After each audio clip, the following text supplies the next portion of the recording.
Welcome to another episode of Cooking ng Ama Mo. And for those of you who are new in this channel, my name is Chocho and gumagawa ako ng mga cooking videos para sa ating mga nagsisimula pa lang matutong magluto. And today in this episode, tuturuan ko kayo magluto ng isang dish na swabing-swabing pang-ulam at panalong pampulutan. Ano, na-curious ba kayo? So kung na-curious kayo, tara samahan niyo ako, lutuin natin ng creamy, buttered squid. Pero bago natin lutuin yan, ito muna, syempre.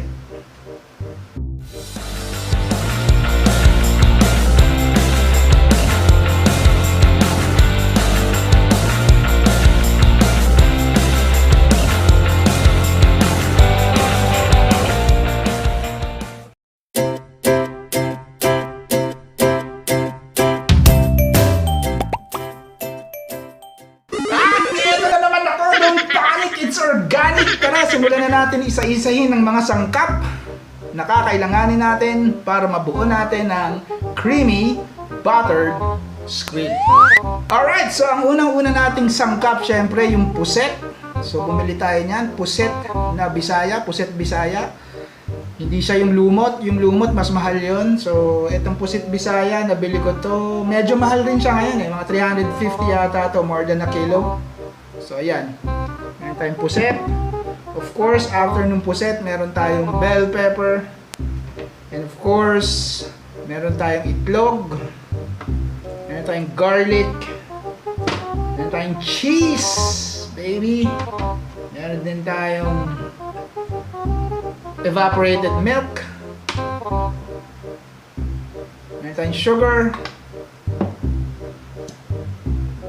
Meron tayong pamintang durog. Salt. Sabi ko na ba salt? And of course, meron tayong butter. And last but not the least, syempre meron tayong Tasty Boy na gagamitin natin pang breading nung calamari natin or nung calamares natin. But of course, kung ayaw nyo ng Tasty Boy, pwede naman kayo gumawa ng sarili nyo by using cornstarch, flour, and then garlic powder, konting asin. Yun yung pwede nyong gamitin pang batter.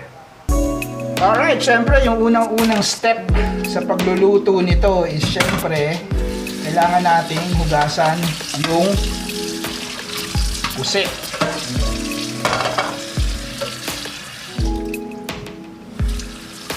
So yung puset, tatanggalin mo to. Yan o, yung parang plastic. Tanggalin mo yan.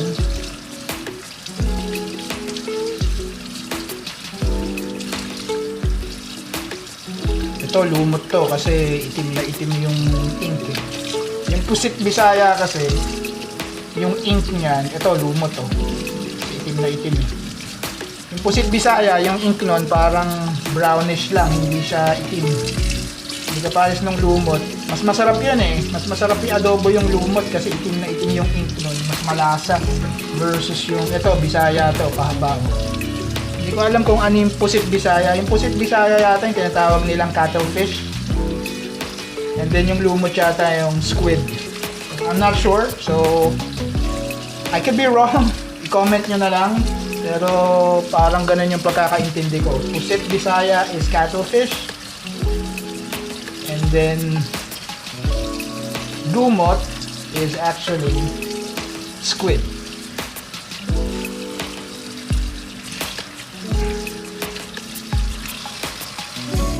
Alright, so pagkatapos natin linisan, i-drain lang natin siya and then ika-cut natin siya into parang calamares later.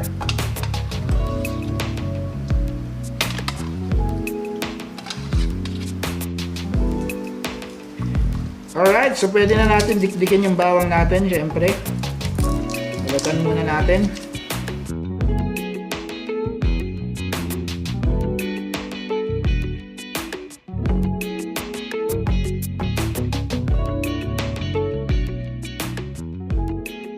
And of course, after natin dikdikin yung bawang, we can start slicing the bell pepper. So, hihiwain lang natin siya ng cubes. Para lang gumagawa ka ng menudo.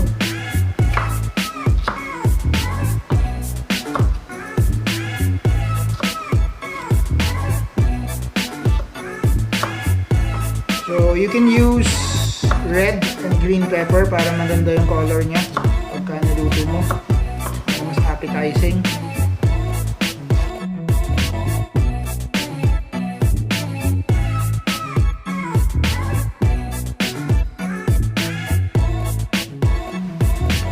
Siyempre, after ng bell pepper natin, pwede na rin tayo maghiwa ng cheese. Mas maganda kung ang gagamitin nyo rito is yung quick melt. Kaso wala akong makitang quick melt kanina sa supermarket. So, I settled for the regular cheese.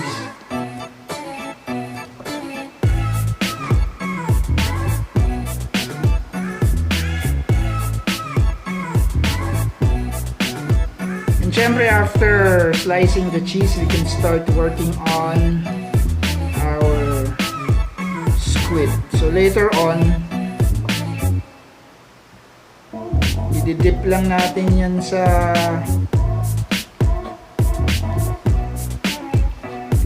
itlog and then dun sa Tasty Boy na breading mix natin, and then ipa-fry natin.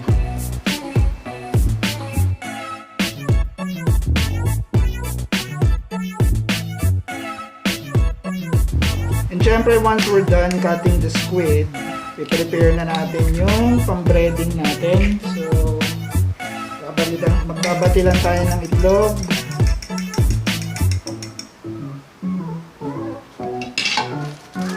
Ilalagay natin si Tasty Boy. Yan.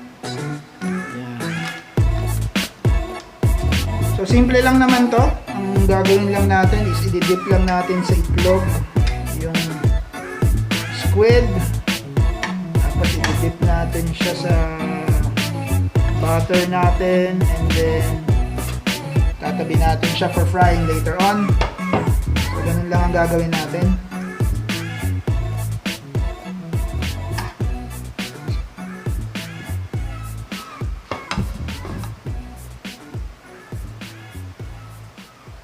So ulit-ulit lang siya.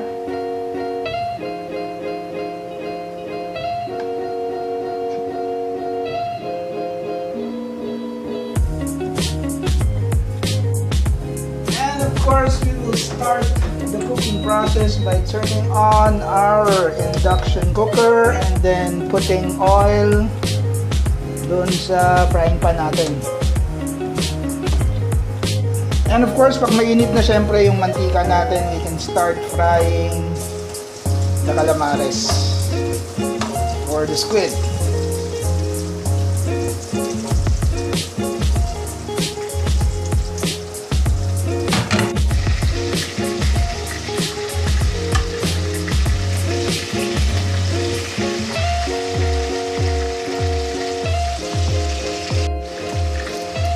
And of course, pag luto na yung calamares natin, pwede na natin siyang hanguin.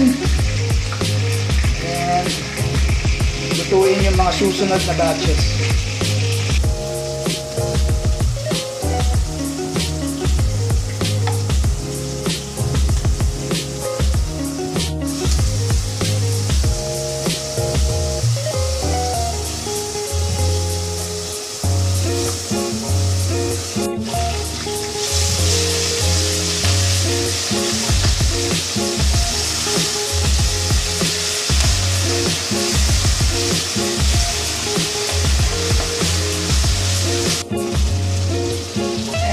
Of course, umuwi na natin yung mga calamares na luto na, and then after this, gagawin na natin yung sauce niya. And to create the sauce of our calamari, syempre yung first step natin is maglalagay tayo ng butter. So ingatan lang natin huwag masunog yung butter natin. After the butter, we can add in the garlic.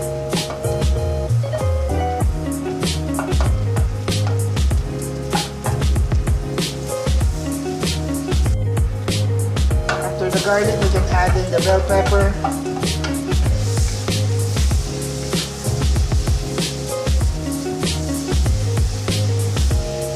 So low heat lang siya para huwag masunog yung butter natin. After After the butter, we can add in the milk.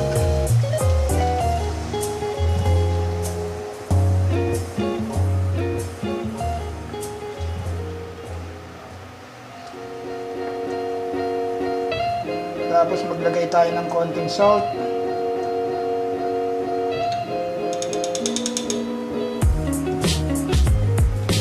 After the salt, maglagay tayo ng konting papitang durog.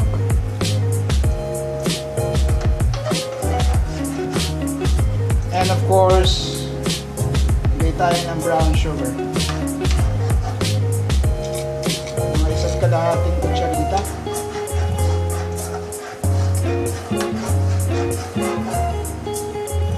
Last, huwag na natin yung keso natin.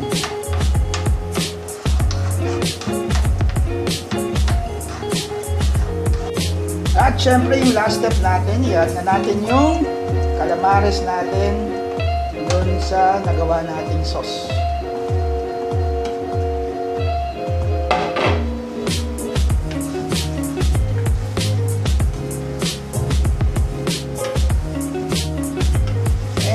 That's our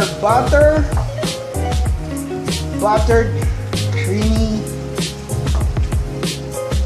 creamy buttered calamares. Yeah!